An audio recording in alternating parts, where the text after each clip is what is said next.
नमस्कार, स्वागत है आप सभी का आपके अपने यूट्यूब चैनल पर। और आज कक्षा 9 की 10वीं का जो है आज प्री बोर्ड का जो एग्ज़ाम था सोशल साइंस का इवनिंग शिफ्ट में यानी कि बॉयज़ शिफ्ट में, जिसका कोड है 087। और यह है आपका सोशल साइंस का, जो कि 90 मिनट का एग्ज़ाम था पूरा और 40 अंकों का ये परीक्षा थी जो बच्चों ने दी है। और इससे संबंधित कुछ ये जो सामान्य निर्देश जो इंस्ट्रक्शन इसमें दिए गए हैं वो इस प्रकार हैं। देखिए, इसमें 4 खंडों में दिए गए हैं, जो कि प्रथम खंड जो है कुल इस प्रश्न पत्र में कितने 63 यानी 63 बहुविकल्पीय प्रश्न हैं, जिनके 4 खंड दिए गए हैं क ख ग घ, और इनमें विभाजित किया गया है। इनमें से एक आपका सही उत्तर होगा। खंड जो का है, का में इसमें लिखा गया है कि 24 प्रश्न दिए गए हैं, जिनमें से आपको 20 प्रश्नों के उत्तर देने हैं। और जो अगला है खा खंड, खा खंड में है 23 प्रश्न है और 23 में से आपको 18 के उत्तर आपको देने हैं। यहाँ पर जो प्रश्न नंबर 26वां है वो दृष्टिबाधित विद्यार्थियों के लिए है। खंड ग में स्रोत आधारित कुल 12 प्रश्न हैं, इनमें से आपको 10 करने थे। आगे देखिए, खंड घ है जिसमें 4 प्रश्न हैं और इसमें जो 62 और 63 केवल दृष्टिबाधित विद्यार्थियों के लिए प्रश्न है। प्रत्येक प्रश्न 0.8 0.8 अंक का है और प्रत्येक प्रश्न के 4 विकल्प दिए गए हैं, जिनमें से आपको केवल एक विकल्प का चयन करना है। और ये जो आपकी परीक्षा है और नेगेटिव मार्किंग नहीं है, यानी कि ऋणात्मक अंकन इसमें नहीं किया जाएगा। तो चलिए आगे बढ़ते हैं और शुरू करते हैं इससे संबंधित प्रश्नों के उत्तर जानने का, क्योंकि सभी विद्यार्थी प्रश्न इस परीक्षा को देकर जा चुके हैं, उनके पास उनके क्वेश्चन पेपर हैं।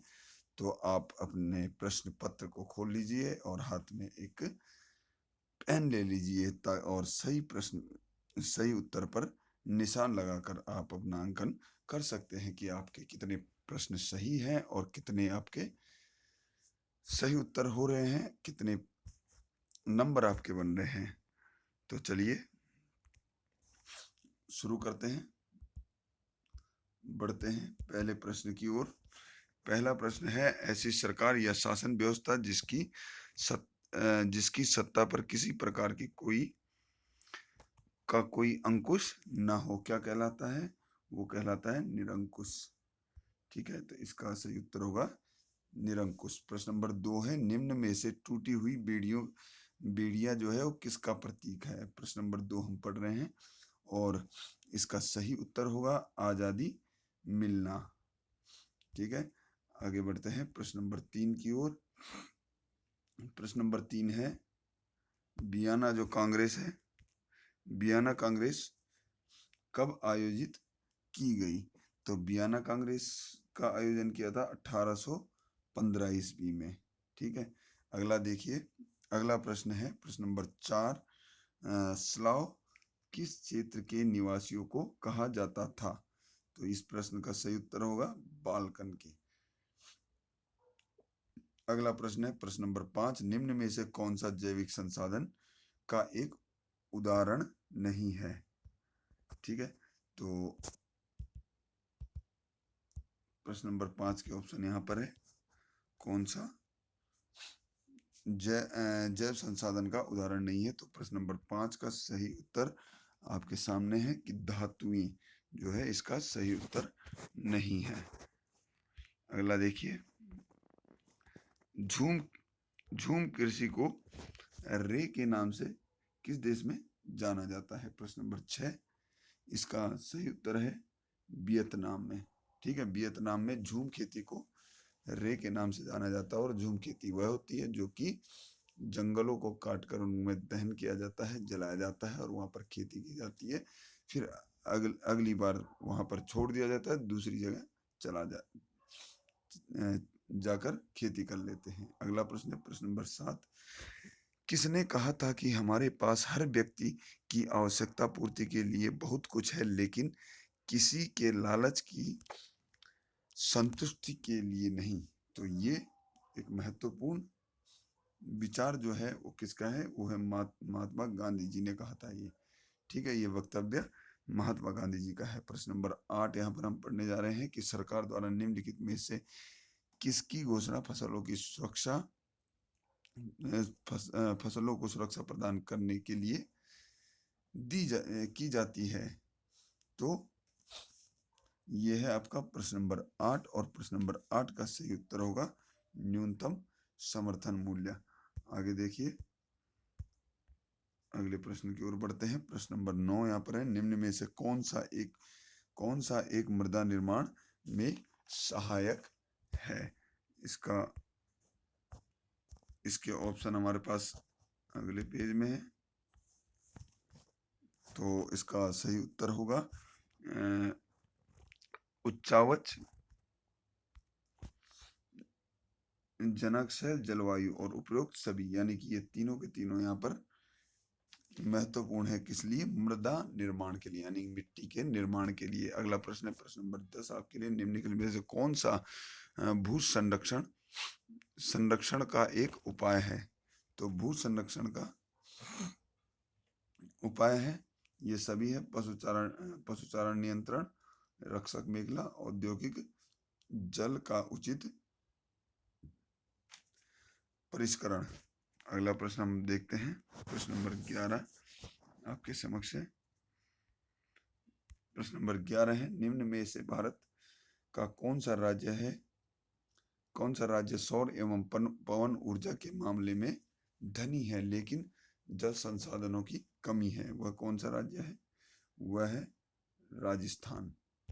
इसका सही उत्तर होगा राजस्थान। अगला प्रश्न है प्रश्न नंबर 12, प्रति व्यक्ति आय की गणना किसी देश की डैश डैश डैश को उसकी कुल जनसंख्या से भाग देकर निकाली जाती है? तो किसी देश की अगर प्रति व्यक्ति आय निकालनी हो किसी देश की, तो उसकी जो कुल आय है, उस कुल आय को उसकी जनसंख्या से भाग देकर निकाल लिया जाता है। चलिए अगला प्रश्न हम देखते हैं, प्रश्न नंबर 13।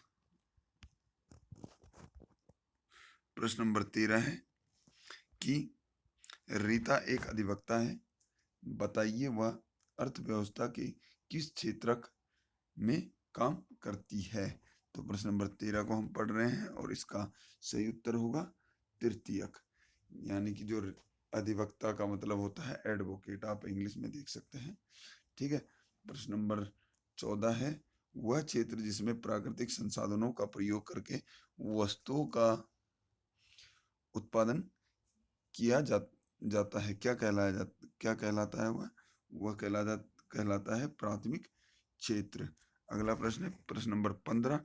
यहाँ पर कुछ आपके लिए आंकड़े दिए गए हैं, एक तालिका दी गई है और उसमें से आपको उत्तर देना है कि इसका आंकड़ों का अध्ययन कीजिए और बताइए कि किस देश में आय का सबसे समान वितरण है?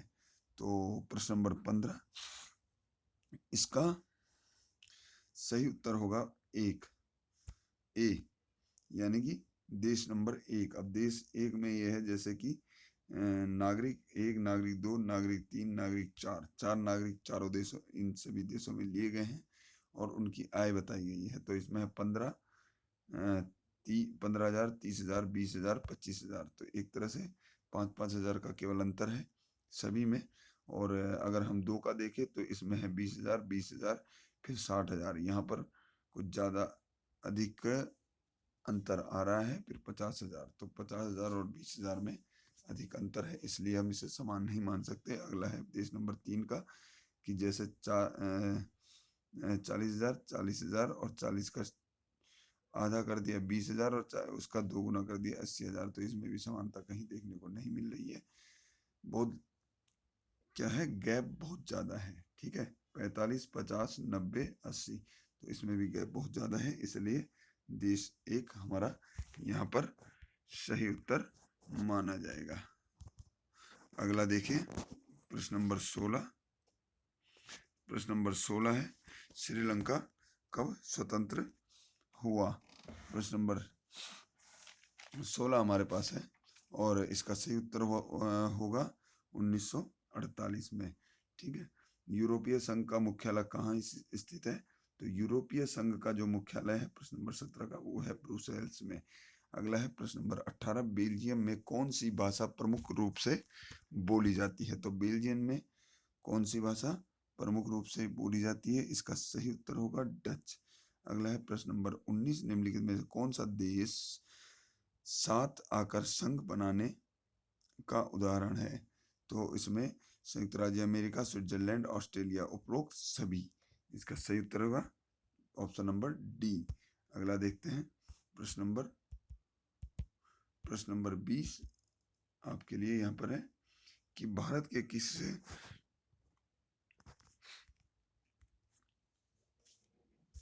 भारत में राज्य सूची के विषय में कानून बनाने का अधिकार किस सरकार को है? तो राज्य सूची राज्य सरकार को है। प्रश्न ऑप्शन नंबर 20 का सही होगा। अगला है प्रश्न नंबर 21, निम्नलिखित में से कौन सा सत्ता से साझेदारी का क्षैतिज वितरण का एक उदाहरण नहीं है? ठीक है, 21 का होगा संघवाद। अगला देखते हैं प्रश्न नंबर 22, भारत में विकेंद्रीकरण 73वां एवं 74वां संविधान संशोधन अधिनियम संबंधित कानून कब पारित हुआ? तो इसका सही उत्तर होगा ऑप्शन नंबर ए 1992। अगला है प्रश्न नंबर 23 कि श्रीलंका में तमिलों की आबादी कितने प्रतिशत है? तो यह है, इसका सही उत्तर होगा ऑप्शन नंबर सी 18%। तो चलिए अगले प्रश्न की ओर बढ़ते हैं।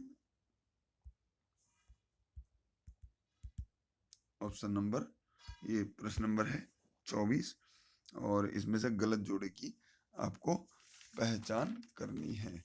तो इसमें क्या है कि समवर्ती सूची में क्या क्या आता है? देखिए, शिक्षा आता है, वन आता है, विवाह आता है। तो समवर्ती सूची में क्या नहीं आता? व्यापार नहीं आता है, इसलिए ऑप्शन सी आपका गलत है। ठीक है, यानी कि सही उत्तर सी होगा और जो समवर्ती सूची में नहीं है वो व्यापार है। ठीक है। अगला देखिए प्रश्न नंबर 25 है। इसमें एक चित्र आपको दिया गया है 1848 का ये जो क्रांति है उससे जुड़ा हुआ ये चित्र है और विकल्प में चयन कीजिए उसका सही उत्तर। तो इसका सही उत्तर होगा ऑप्शन सी। ठीक है, ऑप्शन सी में क्या है कि जर्मेनिया का है ये। अगला देखते हैं प्रश्न नंबर 26 का यह है, प्रशा के उस राजा का नाम बताइए जिसने वर्साय संधि में हुए समारोह में स्वयं को जर्मनी का सम्राट घोषित कर दिया था। तो प्रश्न नंबर 26 इसका सही उत्तर होगा विलियम द्वितीय सेकेंड। ठीक है। अगला है प्रश्न नंबर 27 और इसमें आपको कल्पना और कारण दो दे रखे हैं, सा और संकल्पना और कारण। ठीक है, और संकल्पना है कि राष्ट्रवाद की पहली स्पष्ट अभिव्यक्ति 1789 में फ्रांसीसी क्रांति से हुई। ठीक है, ये संकल्पना है। कारण क्या है? फ्रांसीसी क्रांति से राजनैतिक और संवैधानिक बदलाव हुए। ठीक है, जिससे प्रभुसत्ता राजतंत्र से निकलकर फ्रांसीसी नागरिकों के समूह में स्थानांतरित हुई। तो इसके हमने ऑप्शन देखने हैं। ऑप्शन ये है, तो इसका सही उत्तर होगा आपके लिए, मैं सीधे उत्तर दे देता हूँ, संकल्पना सा जो है एवं कारण जो है क, दोनों सही है एवं कारण संकल्पना की सही व्याख्या है। ठीक है। अगला देखिए और यह है प्रश्न नंबर 28। प्रश्न नंबर 28 में हमने सही मिलान की पहचान करनी है। ठीक है, तो सही मिलान यहाँ पर किसका है?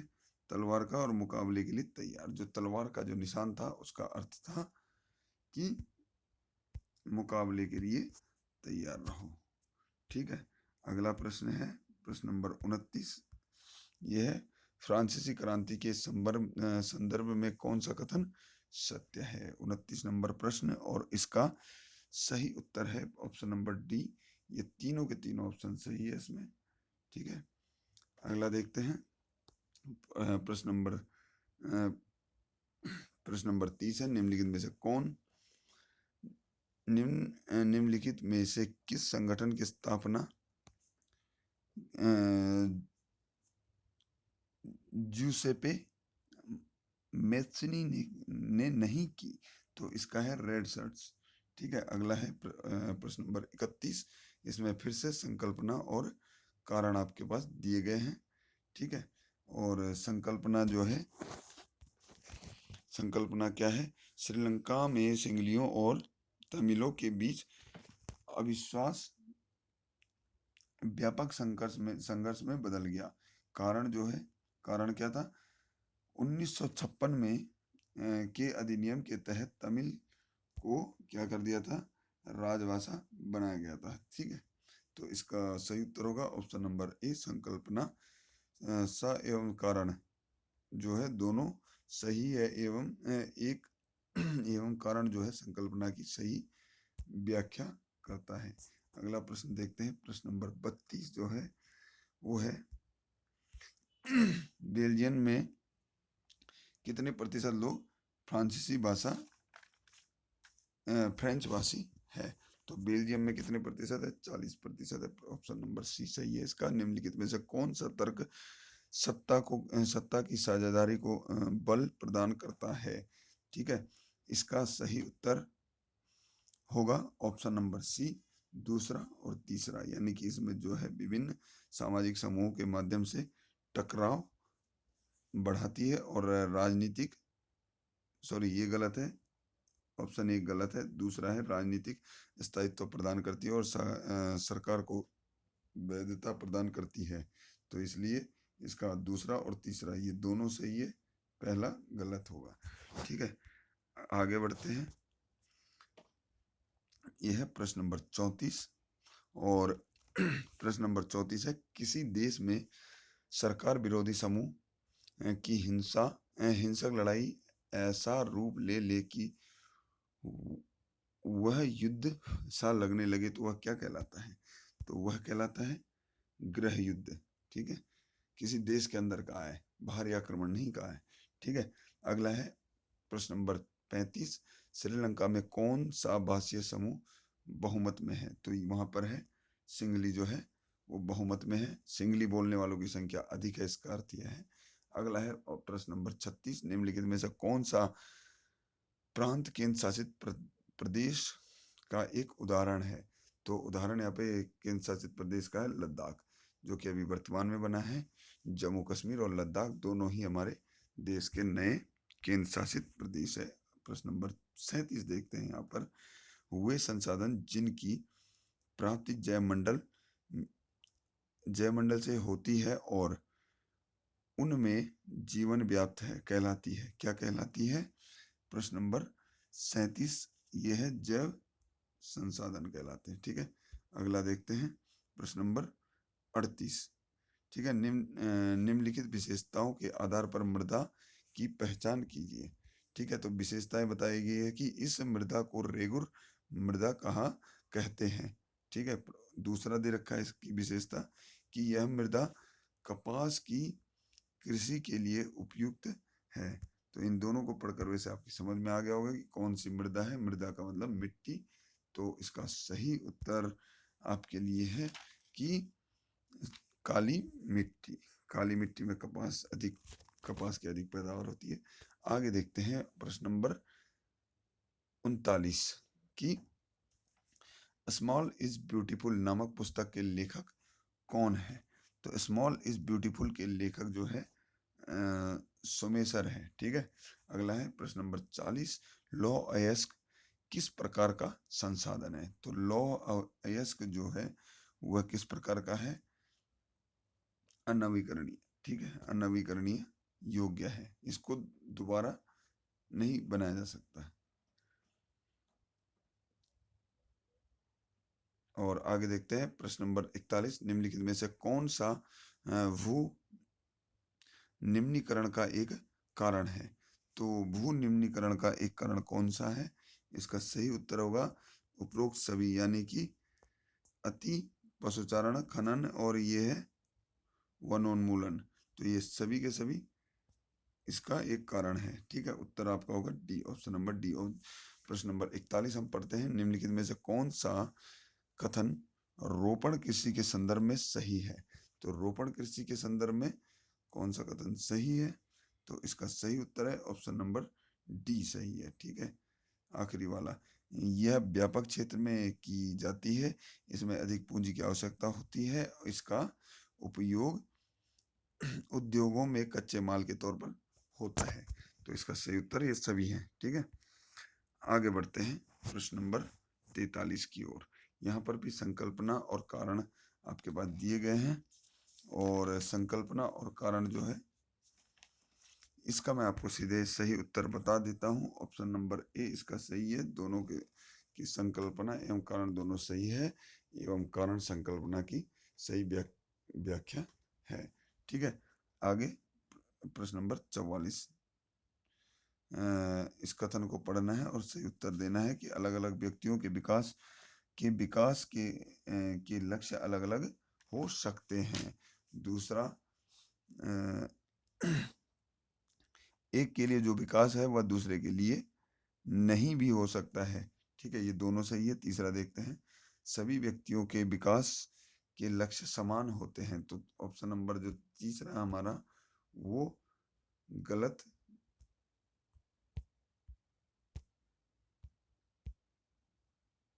वह जो है गलत है, और इसका जो सही उत्तर होगा उत्तर है ऑप्शन नंबर बी। अगला देखते हैं 45वां, इनमें से हमने गलत मिलान को पहचानना है। तो इसका जो गलत मिलान है वो है ऑप्शन नंबर सी। सी का सही, इसका सही उत्तर होगा सी। और प्राथमिक क्षेत्र में क्या क्या आते हैं देखिए, कृषि, डेयरी और मत्स्य पालन।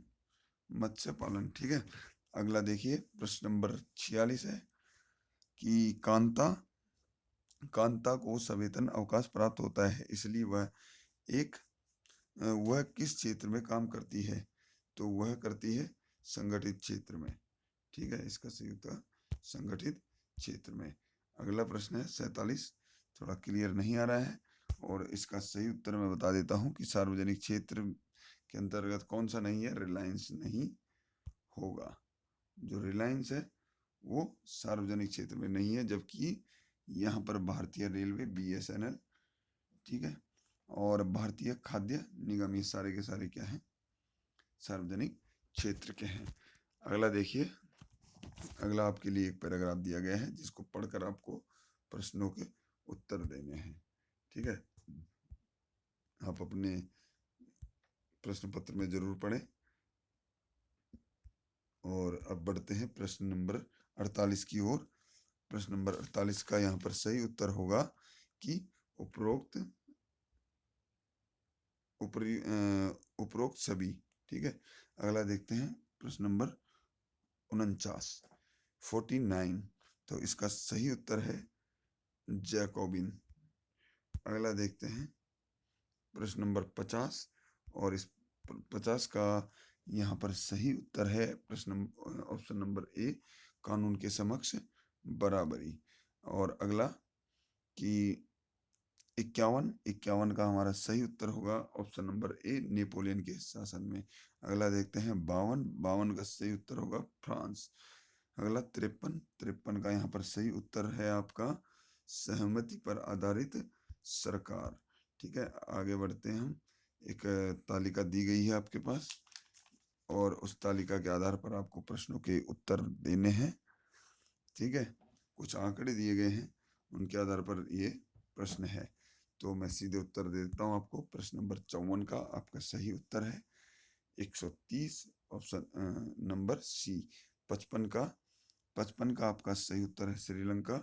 ठीक है, 56 का आपका सही उत्तर है श्रीलंका, इसका भी सही, यही सही उत्तर है।